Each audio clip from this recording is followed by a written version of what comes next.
इस इंजीनियर को मैंने पहले भी मीनार पाकिस्तान बुलवाया था और शुक्र है उन्होंने ट्रुथ मरने से पहले रिवील कर दिया भगोड़े शाह साहब ने। मैं ये समझ रहा था कि मुझे मीनार पाकिस्तान मुनाजरे के लिए बुला रहा है या बाहर से मेरे नाल। उसने कहा मैं इसको बुला रहा था कि मीनार पाकिस्तान से मैं भी छलांग मारता हूं, इंजीनियर मारे जो बच गया वो सही होगा। अकलदानी जे शुक्र कर मैं उतनी सा मैं उतनी तो धक्का देता ना पिछों मुंह जाके थले टिकता पता लग जाता तेरी हड्डी पसली टूटती। मीनार पाकिस्तान से बहुत ऊंचा है या तेरी सानी के लिए तुझे दाता दरबार के साथ जो मस्जिद है उसके मीनार से धक्का देते हैं तो फिर तू पुकार जितने भी जिंदा मुर्दा बाबे ने तेरे बचा लेना के। मुझे को साथ गिराता है, मेरे नजदीक तो ये हराम है। मैंने साबित किया है कि करामत खिलाफे अक्ल होगी, फिजिकल फिनोमेना ऑफ नेचर को तोड़ने वाली होगी, खिलाफे शरअ नहीं हो सकती। ये खिलाफे शरअ काम है, ये खुदकुशी है। कुरान में वाज़ेह है वला तुल्कू बिअयदीकुम इला तहलुका, अपने हाथों से अपने आप को हलाक मत करो। और बुखारी में हदीस है बकायदा, इसके ऊपर इमाम बुखारी ने बाब बांधा है कि जहर पीना हराम है, अपने आप को कत्ल करना हराम है। और उसके नीचे हदीस लेके आए कि जिसने दुनिया में जहर पीकर खुदकुशी की, दोज़ख में आग के अजाब के साथ ये अजाब भी उस पर होगा कि बार बार जहर पिएगा, उसकी हथेलियां घटेंगी। जिसने छुरा मार के खुदकुशी की, अल्लाह ताला उसके हाथ में छुरा दे देगा, वो बार बार अपने आप को मारता रहेगा। अस्तगफिरुल्लाह। और जिसने अपने आप को बुलंदी से गिराकर खुदकुशी की, यानी कि पीर ज़हीउल हसन भगोड़े शाह साहब, जिसने मीनार पाकिस्तान से खुदकुशी की, उसे बार बार मीनार पाकिस्तान से फेंका जाएगा। बुखारी जी में लिखा हुआ है।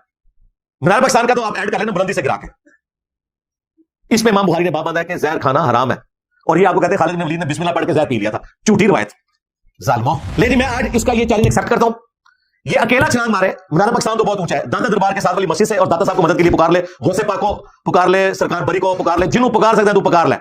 जब तू थले सही लैंड कर गया, मैं टीएलपी ज्वाइन कर लूंगा, अपना यूट्यूब का चैनल भी डिलीट कर दूंगा। लो जी ले जाओ, लो सामो। अब पता चलेगा इनके ऊपर इम्तिहान है। इसने तो समझा था कि साथ रिजवी वाला मामला जो हुआ था वो भी ये समझा इसको मेरे सामने बिठा दो, मैंने कहा बैठे के लिए वो भी नस गया, वो भी नस जाएगा। भगोड़े शाह मार चाल, मैं टीएलपी ज्वाइन कर लूंगा, तू बच गया। फिर कह रहा जी 1 करोड़ की लकड़ी, देखो पैसा इनके पास आराम का कितना आया हुआ है। तू 1 करोड़ रुपया गरीबों में बांट, उनकी कोई खाने का बंदोबस्त कर, तुझे जलाने के लिए 1 करोड़ की लकड़ी की जरूरत है? तो सांडे से मेरा एक नारे काफी है, मेरा भी सा हाय कोई नहीं, तेरे बाबे थे शाही कोई नहीं, तेरी मूछा दे शाही कोई नहीं। मैं वहां बैठा होता ना तो मैं उसी टाइम किसी सिगरेट पीने वाले को लेटर पढ़ना सी तो सीधा दाढ़ी से जाके मूछा से जाके लेटर मारना सी, पता लग जाता। और तू डेमोंस्ट्रेट करता ना, तू मोमबत्ती के फ्लेम के ऊपर 1 मिनट के लिए सिर्फ हाथ रख के बता दे, मुझे तो छोड़ दे। ये उसने एक छोड़ दी, सामने भी बैठे हुए सारे बेचारे वो लाई लगे, और वो आगे से लब्बैक या रसूलल्लाह। एक बंदा हराम काम की दावत दे रहा है और वो आगे से कह रहे हैं लब्बैक या रसूलल्लाह। या रसूलल्लाह लब्बैक ना कहो, शैतान नु कहो तुसी। लब्बैक या रसूलल्लाह तो हम कहने वाले हैं, कुरान और सुन्नत के मानने वाले। तो तू अपने आप को आग लगा, तू बच गया ना। अगर मैं टीएलपी ज्वाइन कर लूंगा, यूट्यूब का अपना चैनल भी डिलीट कर दूंगा, तो टाइम क्या मत आके। बल्कि ये अगर काम हो जाए तो मैं कहता हूं पूरी दुनिया टीएलपी में आ जाएगी। हाँ, ट्रंप भी आ जाएगा टीएलपी। और ये तख्ते बल्कीस आ गया सी तो ये करामत को नहीं मानते, बिल्कुल मानते हैं जो कुरान में आई हुई है। तेरे बाबा की करामत तब मानेंगे कि तुम लोग व्हाइट हाउस लाके मार्गला हिल्स के ऊपर रखो। दाता साहब को कहो कि वहां से व्हाइट हाउस उठाएं और लाके लाहौर में रखें, हम मान लेंगे। वरना तुम मानो कि ये स्टेज मेरा जो है मैं भी निगाह मार के सरगोदे तो लेके आया था, निगाह मार के नहीं, एक दोस्त दी गड्डी दे छत उतर आके लेके आया था। तो ज़हीउल हसन, मैं अगर तुम्हें माचिस अवेलेबल नहीं है, 7 रुपए की वैसे माचिस है, जन्नम के भी 7 दरवाजे हैं।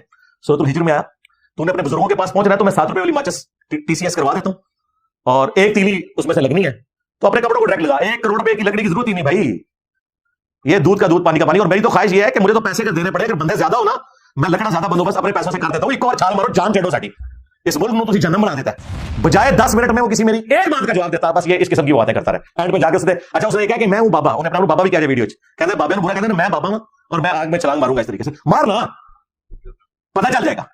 और उसमें वो कह रहा है कि पाकिस्तान के सदर को आप सालिस बना ले, चीफ जस्टिस को बना ले, आर्मी चीफ को बना ले। और भाई वो तो मैं तुम्हें अंदर की बात बताऊं, ये जिन लोगों के तुम लोग नाम ले रहे हो ना, इन सारों की तो ख्वाहिश है कि तुम लोग जो है वो दुनिया से गायब हो जाओ, इस मुल्क को रहने के काबिल बन जाएगी मुल्क। वो तो तैयार बैठे हुए सालिस बनने के लिए। ये तो अंदर की खबर है, तो नेकी में करना। वो तो बड़े खुश रहे कि तुम आग भी छाल मारो, जान छोड़ो साड़ी। बिल्कुल वो सालिस बन जाएंगे, मैं सालिस बनवा लूंगा उनको। तू छाल मार, मन को भी सुनना है, मेरी तो जरूरत ही नहीं पड़ेगी। मेरे नजदीक तो कुरान और सुन्नत की रोशनी में वो हराम है। मैं तो कुरान और सुन्नत के, अहले सुन्नत के मनहज का मानने वाला हूं, तुम दीन तसव्वुफ के मानने वाले हो, तुम्हारे नजदीक वो है। और हजरत इब्राहीम अलैहिस्सलाम के बारे में भी ये ना समझिएगा कि उन्होंने कोई मुबाला किया था काफिरों के साथ। ये मुबाले की शक्ल दे रहे हैं, मुबाला ये नहीं होता। मुबाला कुरान में रिपोर्ट हुआ है, मुबाले में आप काफिरों के साथ आमने सामने आकर एक बदुआ वाला मामला करते हैं, अल्लाह ताला की तरफ से कोई सबब पैदा हो जाता है आपके लिए। यह नहीं होता कि आग में छलांग मारना होता है। बेखतर कूद पड़ा आतिश नमरूद में इश्क, और नहीं कूद कोई नहीं पड़ा, धक्का मारा सी। हजरत इब्राहीम अलैहिस्सलाम से आप गुमान कर सकते हैं कि वो खुद आग में छलांग मार दे? बिल्कुल ऐसा नहीं हुआ था, उनको जबरदस्ती फेंका गया था, उन्होंने कोई मुबाला नहीं किया था। तो अगर किसी के दिमाग में आता है ना कि हजरत इब्राहीम अलैहिस्सलाम के लिए आग ठंडी हुई थी, सूरह अल-अंबिया में आया, तो वो कोई मुबाला नहीं उन्होंने किया था, उन्हें तो मजबूरन फेंका गया और अल्लाह ने हिफाजत की। बस वो एक ही वाकया है। उसके बाद सहाबा किराम रोमन अंपायर की बैटलफील्ड्स में तेल के कड़ाहों में जलाए गए, रोस्ट हो गए, कोई आग ठंडी नहीं हुई। और यार सैयदुश शुहदा हमजा इब्न अब्दुल मुत्तलिब, बाकी शोहदा तो उनके मुकाबले में शाही कोई नहीं ना। भगोड़े शाह सैयदुल शुहदा हमजा बिन अब्दुल मुत्तलिब, उनकी लाश का मुसला हुआ है, नाक काटा गया, कान काटे गए, उनका कलेजा चिपाया गया। तू क्या बात करता है? दुनिया को अल्लाह ने इस बाप के साथ छोड़ा हुआ है। तुम कोई एक करामत पकड़ के, कोई एक मुर्जा पकड़ के तो आगे कहते हो ये हो गया था तो ये क्यों नहीं हो सकता। अच्छा अगर ये हो गया था तो मुझे बताओ, हजरत ईसा अलैहिस्सलाम बगैर बाप के पैदा हुए, उन दसो तो केड़ा बाप है जिसका प्यो नहीं बलबदा, केड़ा बगैर प्यो से पैदा होया। इसका मतलब आप समझ रहे हैं कि मैं क्या कहना चाह रहा हूं। आज कोई आके कहना कि ये वो वलीउल्लाह है जो बगैर बाप के पैदा हुए हैं, हाँ, तो ये इतनी बड़ी गाली है उनके लिए, करामत नहीं है। ये करामत और मुर्जा ईसा इब्न मरियम के लिए है। उसके बाद कोई कभी मुर्जा रिपोर्ट हुआ है ये कि फलां शख्स बगैर बाप के पैदा हुआ है। और इस चीज ने इनकी वो जाली बात भी खत्म कर दी कि बाकी नबियों को जितने मोर्जे दिए गए वो नबी इस्लाम और उनकी उम्मत को दे दिए गए। भाई नबी इस्लाम तो बाप के साथ पैदा हुए हैं, आपके वालिद का नाम है अब्दुल्लाह बिन अब्दुल मुत्तलिब रदियल्लाहु अन्हुमा व अलैहिस्सलाम। तो ये मोर्जा तो नबी इस्लाम को नहीं मिला जो ईसा ने मरियम को मिला था। इस तरह कहानियां बनाया करो यार। इसी में मैंने कहा था कि ये बरेलवी वाबियों के काबू नहीं आ सकते, ना देवबंदियों के, ना अहले हदीस के, ये बड़े शातिर हैं। और वो उन्होंने मेरा क्लिप काटा और उनका जी साहब करे दलाइल बड़े कमाल दे बरेलवी को, और कूड़ मार रहे हो यार, धोखे दे दो। मैंने कहा था इनके काबू नहीं आते, मेरे काबू ही आएंगे। हाँ, क्योंकि वो भी क्या दिन थे, हम भी एक जिन थे, यानी हम भी बरेलवी थे किसी जमाने में। आज हम देव हैं, जिन्नों के भी प्यो हैं, यानी बरेलवियों के भी और देव के भी प्यो हैं, यानी देवबंद के। और ये प्यो जो है वो एक रूहानी तौर पर, तफन्नुन के तौर पर बात करो, फिजिकली नहीं बात करो। अगरचे आज वाबियों की बारी थी, लेकिन उम्मीद है कि अगले इतवार तक कोई और उस्ताद ना आ गई तो फिर अगली इतवार को वाबियों की बारी आ जाएगी। आज के लिए मेरा ख्याल इतनी काफी है। एंड पे मैं पीर भगोड़े शाह साहब से फिर से रिक्वेस्ट करूंगा कि हमें इंतजार रहेगा कि आप किस दिन आप दाता दरबार के साथ जो मस्जिद है उसके मीनार से छलांग मार रहे हैं, और किस दिन आपकी वीडियो सामने आ रही है कि आप एक माचिस जला के, 1 करोड़ रुपए की लकड़ियों की जरूरत नहीं है, एक माचिस के साथ अपनी मूंछ को आगे लगाएं और आप बच जाएं। इंशाअल्लाह ताला अगले दिन आप देखेंगे कि यूट्यूब से इंजीनियर साहब का पूरा चैनल डिलीट होगा, बल्कि आपके नाम हो जाएगा, डिलीट भी करने की जरूरत नहीं है, उसके ऊपर इतना बड़ा टीएलपी लिखा होगा। हाँ, और हो सकता है कि इलान मस्क भी ट्वीट कर दे और कहते मैं भी टीएलपी में आने का ऐलान करता हूं। हाँ, और अगर वो आ गया तो उसने तो ट्रंप को भी जिताया, आपको इलेक्शन में जिता देगा जो आपकी ख्वाहिश है। हाँ, बाकी मेरे होने मैं तो खबर नहीं देना इंशाल्लाह। मेरे बाद भी मेरी वीडियोस तुम्हारे बाबों को हांट करेंगी, तुम्हारे आने वाली नस्लें अगर कोई बच गई ना, वैसे तो सारी इंशाल्लाह कुरान और सुन्नत पे आ जाएंगी इंशाल्लाह ताला।